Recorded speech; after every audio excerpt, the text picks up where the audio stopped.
ସମସ୍ତେ ଆନ୍ଧ୍ର ଉପରେ ନିର୍ଭର କରୁଛନ୍ତି, ଓଡ଼ିଶାରୁ କିଛି କିଣୁନାହାନ୍ତି। ବେଶୀ ଦୂର ହେଇଯିବ। ଆପଣ ଓଡ଼ିଶା ଗଲେ କୋଉଠିକି ଯାଉଛନ୍ତି? ପଟାଙ୍ଗୀ।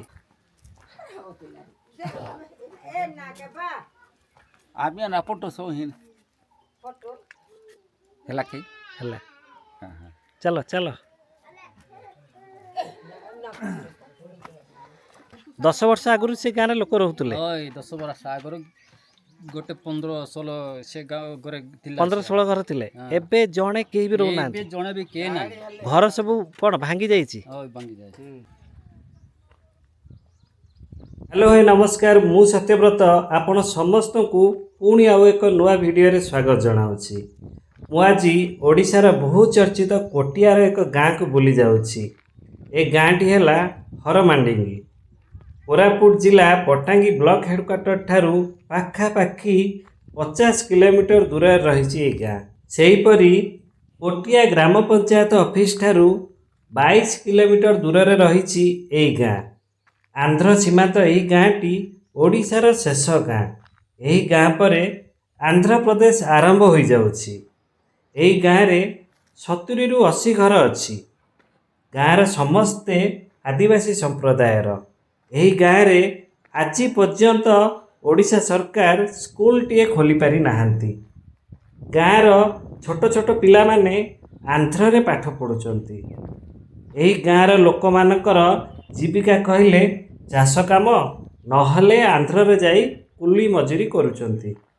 କିଛି ଲୋକ ପାହାଡ଼ ଜଙ୍ଗଲରୁ ତେନ୍ତୁଳି ଆଣି ଆନ୍ଧ୍ରର ଲନ୍ଦା ହାଟରେ ତଥା ଆନ୍ଧ୍ର ବେପାରୀଙ୍କୁ ବିକ୍ରି କରି ନିଜର ଗୁଜୁରାଣ ମେଣ୍ଟାନ୍ତି। ଦେଖନ୍ତୁ କୋଟିଆ ମାଡ଼କାର ରାସ୍ତା 7-8 କିଲୋମିଟର ଘାଟି ରାସ୍ତାରେ ଗଲାବେଳେ ବହୁତ ସାବଧାନତାର ସହିତ ଯିବାକୁ ପଡ଼ିଥାଏ। ଇଏ ଦେଖନ୍ତୁ ମାଡ଼କାର ବ୍ରିଜ। 5 ବର୍ଷ ଆଗରୁ ଏଠି ବ୍ରିଜ ନଥିଲା, ଗୋଟେ କଲଭର୍ଟ ଥିଲା। ବର୍ଷା ଦିନେ କଲଭର୍ଟ ବୁଡ଼ି ପାଣି ଚାଲେ, ଆଉ ପାଖାପାଖି ଗାଁର ଲୋକମାନେ ବହୁତ ଅସୁବିଧା ଭୋଗନ୍ତି। ଓଡ଼ିଶା ସରକାରଙ୍କ ତରଫରୁ 5,70,00,000 ଟଙ୍କାରେ ଏ ବ୍ରିଜ ତିଆରି ହୋଇଛି, ଆଉ ଆଖପାଖ 8 ଖଣ୍ଡ ଗାଁର ଲୋକମାନେ ଏହାର ଲାଭ ପାଇପାରୁଛନ୍ତି। କୋଟିଆ ପଞ୍ଚାୟତରେ ମୋଟ 40ଟି ଗାଁ ରହିଛି, ଆଉ ସେଇ 40 ଖଣ୍ଡ ଗାଁ ମଧ୍ୟରୁ 37 ଗୋଟି ଗାଁକୁ ନେଇ ଓଡ଼ିଶା ଓ ଆନ୍ଧ୍ରପ୍ରଦେଶ ମଧ୍ୟରେ 1968 ମସିହାରୁ ଏପର୍ଯ୍ୟନ୍ତ ବିବାଦ ଲାଗି ରହିଛି। ଆଉ ଏ ହରମାଣ୍ଡିଙ୍ଗି ଗାଁ ବି ସେ ବିବାଦୀୟ ଗାଁ ଭିତରୁ ଗୋଟିଏ। ଦେଖନ୍ତୁ ଦେଖାଗଲାଣି ହରମାଣ୍ଡିଙ୍ଗି ଗାଁ। ମୁଁ ଗାଁର ଅତି ନିକଟରେ ପହଞ୍ଚି ସାରିଲିଣି। ଆଉ ଅଳ୍ପ ସମୟ ପରେ ସେ ଗାଁ ଭିତରକୁ ଯିବି।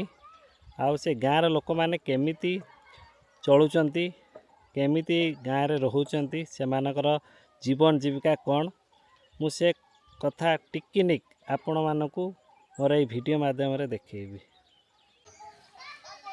ଦେଖନ୍ତୁ ଦୂରରୁ ଦେଖାହେଉଛି ଏ ଗାଁରେ ଥିବା ଅଙ୍ଗନବାଡ଼ି କେନ୍ଦ୍ର, ଯେଉଁଟା ଲେଖା ହେଇଛି ଅଙ୍ଗନବାଡ଼ି କେନ୍ଦ୍ର ହରମାଣ୍ଡିଙ୍ଗି, ଆମ ଓଡ଼ିଶା ସରକାରଙ୍କ ତରଫରୁ। ଏ ଗାଁରେ ଯାହା ହଉ ଅଙ୍ଗନବାଡ଼ି କେନ୍ଦ୍ର ଅଛି ଛୋଟ ଛୋଟ ପିଲାମାନଙ୍କ ପାଇଁ। କିନ୍ତୁ ଏଇଠି ଦେଖନ୍ତୁ, ଏଇଠି ଗାଁର ନାଁ ତେଲୁଗୁରେ ବୋର୍ଡ଼ ଲାଗିଛି। ଏଇଠି ଉଭୟ ଓଡ଼ିଶା ଆଉ ଆନ୍ଧ୍ରର ଦ୍ୱୈତ ଶାସନ ଚାଲୁଛି। ଗାଁ ଓଡ଼ିଶାରେ ଅଛି, କିନ୍ତୁ ଆନ୍ଧ୍ର ଜୋର ଜବରଦସ୍ତି ଆସି ଗାଁରେ ନିଜର ବିଭିନ୍ନ ଯୋଜନା ମାଧ୍ୟମରେ ଲୋକଙ୍କୁ ଆକର୍ଷିତ କରୁଛି, ଆଉ ଏ ଗାଁକୁ ନିଜ ରାଜ୍ୟରେ ମିଶାଇ ଦେବା ପାଇଁ ସବୁ ପ୍ରକାର ଚେଷ୍ଟା ଜାରି ରଖିଛି। ଦେଖନ୍ତୁ ଗାଁରେ ଏସବୁ ଗୁହାଳ ଘର, ପ୍ରାୟ ଏମିତି ଗାଁ ମାନଙ୍କରେ ଗାଁର ଆରମ୍ଭରେ ଏମିତି ଗୁହାଳ ଘର, ଛେଳି ଘର ସବୁ ଥାଏ। ଏଠି ଲୋକମାନେ ତାଙ୍କର ଜାଳେଣୀ ପାଇଁ କାଠ ରଖିଛନ୍ତି।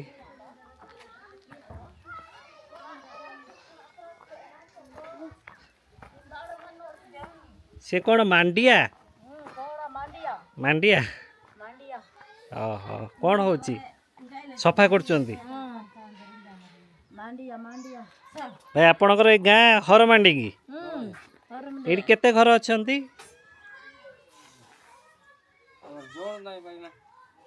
ତଥାପି ଆନୁମାନିକ 60-70 ଘର ହେବେ। ଓହୋ ଗାଁରେ ସ୍କୁଲ ଅଛି ନା ନାହିଁ? ସ୍କୁଲ ନାହିଁ ତ ପିଲାମାନେ କେଉଁଠି ପାଠ ପଢ଼ୁଛନ୍ତି କେଉଁ ସ୍କୁଲରେ? ଓଡ଼ିଶାରେ ପଢ଼ୁଛନ୍ତି ନା ଆନ୍ଧ୍ରରେ ପଢ଼ୁଛନ୍ତି? ଆନ୍ଧ୍ରାରେ।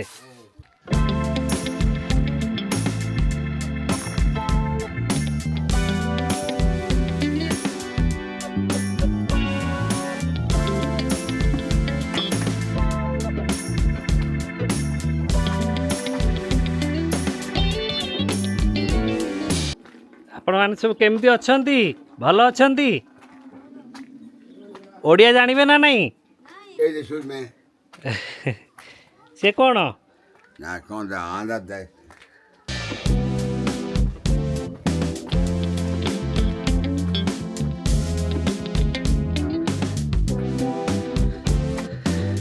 ଭାଇ କ'ଣ ତେନ୍ତୁଳି କି? ଇଏ ସବୁ କ'ଣ ହଳଦୀ?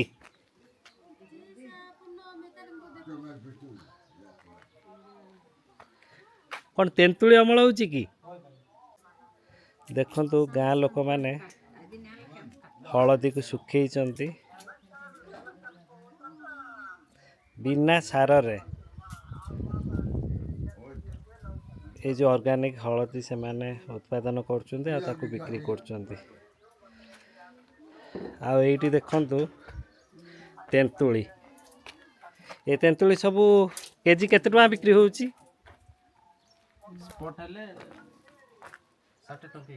60 ଟଙ୍କା କେଜି। କେଉଁଠି ଆନ୍ଧ୍ରରେ ବିକ୍ରି ହେଉଛି?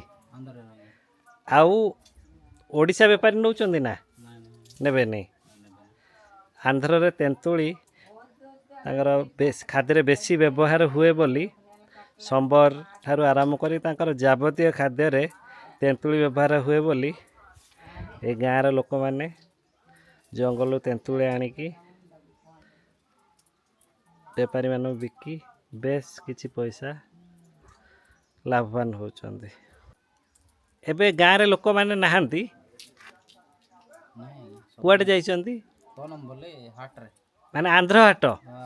ଏଉଠୁ କେତେ କିଲୋମିଟର ଦୂର? 5 କିଲୋମିଟର ଦୂର। ସେଠି ଶନିବାର ହାଟ ହେଉଛି। ସମସ୍ତେ ଆନ୍ଧ୍ର ଉପରେ ନିର୍ଭର କରୁଛନ୍ତି, ଓଡ଼ିଶାରୁ କିଛି କିଣୁନାହାନ୍ତି। ବେଶୀ ଦୂର ହେଇଯିବ। ଆପଣ ଓଡ଼ିଶା ଗଲେ କେଉଁଠିକି ଯାଉଛନ୍ତି? ପଟ୍ଟାଙ୍ଗୀ। ଅଫିସର କାଗଜପତ୍ର କିଛି ଦରକାର ହେଉଛି ତାହେଲେ ପଟ୍ଟାଙ୍ଗୀ ଯାଉଛନ୍ତି, ନହେଲେ କିଣାକିଣି ପାଇଁ ଆଉ ମେଡ଼ିକାଲ ପାଇଁ ଆନ୍ଧ୍ର ଯାଉଛନ୍ତି। ଆନ୍ଧ୍ର ପାଖ ରହିଛି। ଆଉ ଏଇ ଯେଉଁ ଜିନିଷ ସବୁ କୁନ୍ଦୁଲି ହାଟକୁ ନେଇକି ବିକ୍ରି କରୁଛନ୍ତି ନା? ନନ୍ଦା ହାଟ ସେଇଟା ଆନ୍ଧ୍ରରେ ଅଛି। ସିଏ କେଉଁ ଦିନ ହାଟ ହେଉଛି? ଓହୋ ଆଜି ଯେଉଁ ହାଟ ଚାଲିଛି। ଓହୋ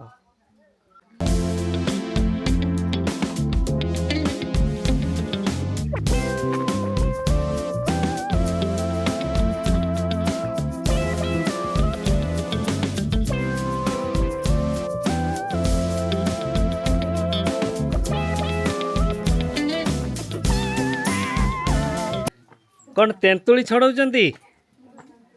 ତେନ୍ତୁଳି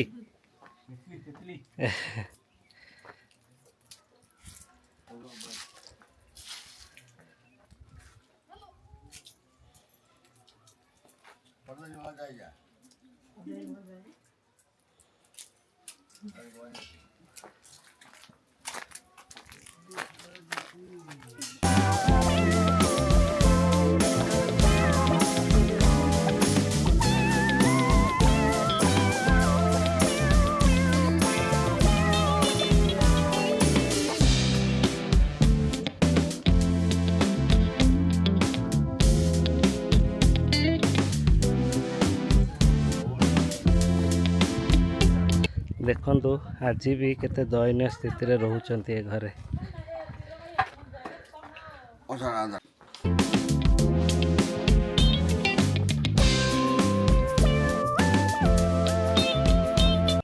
ଦେଖନ୍ତୁ କେତେ ଛୋଟ ଘର। ଏଇ ଘରଟି ଛେଳିମାନଙ୍କ ରହିବା ପାଇଁ। ଛେଳି ଘର, ଛେଳିଟେ ବି ଶୋଇଛି ଘର ଭିତରେ।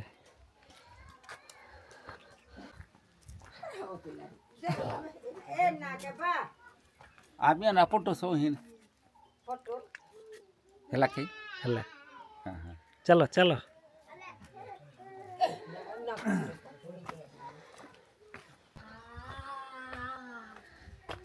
ଏଇସବୁ ଘରେ କବାଟ ଲାଗିନାହିଁ ଦେଖନ୍ତୁ। हां हां ସେ ଏମିତି ତାଟିକୁ ଘରର କବାଟ ଭାବରେ ବ୍ୟବହାର କରୁଛନ୍ତି। हां अभी डाट है घर पे शांति डाट है जी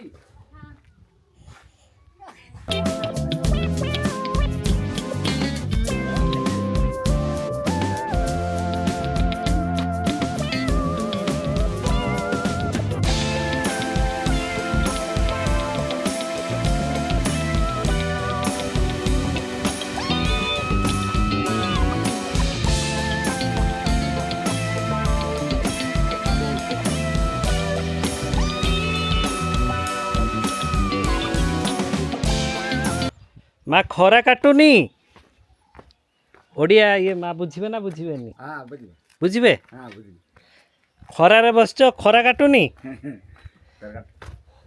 बुझी ଭାଇ ଗାଁରେ ମୋବାଇଲ ନେଟୱାର୍କ ଅଛି ନାହିଁ? अप एंड डाउन है ଅପ୍ ଆଣ୍ଡ ଡାଉନ୍ କେଉଁ ନେଟୱାର୍କ ଜିଓ ନା ବିଏସ୍ଏନ୍ଏଲ୍ ନା କ'ଣ? बीएसएनएल जियो मिश्रा सा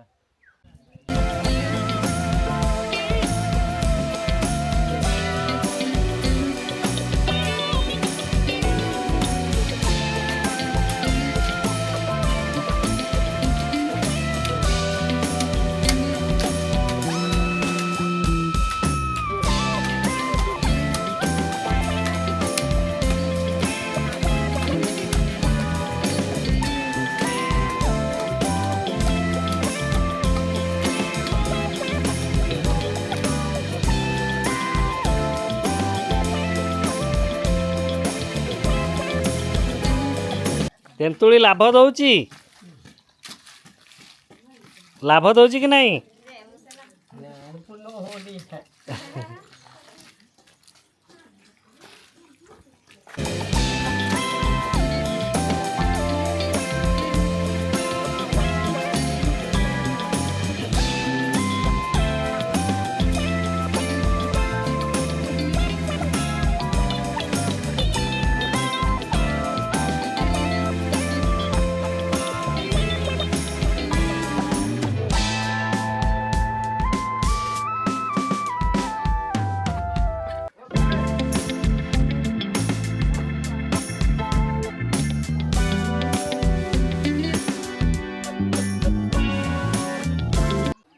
ଭାଇ ଆପଣଙ୍କ ନାଁ କ'ଣ? ଶିବାନ ଶିବାନ ହିମାରିକ ମାନେ ଏଇଟା ଆମର ହରମାନିଙ୍ଗି ଗାଁ। ହରମଣ୍ଡେଇ ଗାଁ ଏଇ ଯେଉଁ ମହିପାଣି ଗାଁଟା କେତେ ଦୂରରେ ଅଛି? ଅଛି ସାରେ ଏଠାରୁ ଗୋଟେ 10 କିଲୋମିଟର ହେଇଥାଉ। ସେଠି ଏବେ ଲୋକ ରହୁନାହାନ୍ତି ସେ ଗାଁରେ? ନାଇଁ କିଛି ରହୁନାହାନ୍ତି। କେତେ ବର୍ଷ ହବ ଲୋକ ରହୁନାହାନ୍ତି? ଏଇ ଲୋକ ଆନ୍ଧ୍ର ଆଡ଼େ ଯାଇକିରି ଗୋଟେ 10 ବର୍ଷ ହେଇଯାଉଛି ସାରେ। 10 ବର୍ଷ ଆଗରୁ ସେ ଗାଁରେ ଲୋକ ରହୁଥିଲେ? ଓଇ 10 ବର୍ଷ ଆଗରୁ ଗୋଟେ 15-16 ସେ ଗାଁ ଘରେ ଥିଲା। 15-16 ଘର ଥିଲେ। ଏବେ ଜଣେ କେହି ବି ରହୁନାହାନ୍ତି? ଏବେ ଜଣେ ବି କିଏ ନାହିଁ। ଘର ସବୁ କ'ଣ ଭାଙ୍ଗି ଯାଇଛି? ଓଇ ଭାଙ୍ଗି ଯାଇଛି।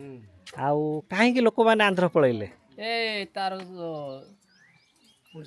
ଏ ସେ ଅସୁବିଧା କେମିତି ଅଛି ସାରେ ସେଥିପାଇଁ ଇଆଡ଼େ ଯାଇଛି। ସେ ଗାଁରେ ଭୂତ ଡରରେ ପଳେଇଲେ କି? ସେ ଭିତରେ ଟିକେ କେମିତି ତାର ସେ ଜଙ୍ଗଲ ସେ ଝଗଡ଼ା ଚାଲିଲା କି କ'ଣ ତାର ସୁବିଧା ହେଲା କି ସେଥିପାଇଁ ପଳାଇଲା। ନା ମୁଁ ଶୁଣିବାକୁ ପାଇଲି ମାନେ ଭୂତ ଭୟରେ ଗାଁ ଲୋକମାନେ ଡରିକି ପଳେଇଲେ, ଆନ୍ଧ୍ର ପଳେଇଲେ। ନାଇଁ ଡରିବା ପାଇଁ ସାରେ ସେମିତି ନୁହଁ ନାଇଁ ନା। ଏ ପାଖାପାଖି ଗାଁର ବି କିଛି ଲୋକ ବି ମହିପାଣି ନାଁ କହିଲେ ଡରିଯିବେ। କାହିଁକି କାହିଁକି ଡରିଯିବେ? ଯିବାରେ ସେଟା ଟିକେ ଜାଣିବେନି ସାରେ। ଜାଣିବେନି। ଯଦି ମହିପାଣି ନାଁ ଶୁଣିବେ ତାହେଲେ ଘରୁ ବାହାରୁଥିବା ଲୋକ ବି ଆଉ ବାହାରକୁ ବାହାରିବନି, ଘରେ ରହିଯିବ।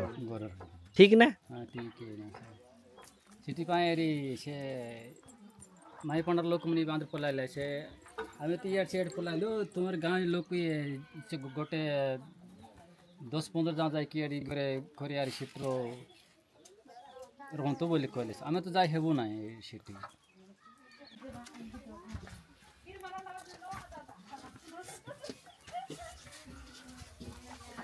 ଏଇଟା ଆପଣଙ୍କ ଘର?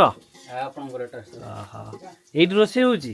ଆହୁରି ସେଠି ଏଠି ଗୁଡ଼ିଆ ଗୋଟେ ଏମିତି କୁଡ଼ିଆର ବନାଇ ଦେଉଛି ସେ ମାନେ କି ଖାଇବା ପାଇଁ। ଓହୋ, ଏଇଠି ତ ଖରାଦିନେ ଟିକେ ବହୁତ ଅସୁବିଧା ହେଉଥିବ, ଗରମ ହେଉଥିବ। ଗରମ। ଓହୋ, ହଉ ହଉ। ଆପଣ ଗୋଟେ ପୁଅ ଗୋଟେ ଝିଅ? ନାଇଁ 3 ଜଣ ସେ ପୁଅ 2ଟା ଝିଅ। 3ଟା ପୁଅ 2ଟା ଝିଅ। ଓହୋ, ଆଉ ଏଇଠି ଯେଉଁ ବାହାରେ ଅଛନ୍ତି ସବୁ ସାନ ପିଲା, ସାନ ପୁଅ ଝିଅ? ଆମର ସେ ବଡ଼ ପୁଅ ମାନେ ପୁଅ ମାନେ 2 ଜଣ ଆମର ସାଇଜ୍ କ'ଣ ରୋଷେଇ ଆଜି ହେଉଛି? ଡାଲି।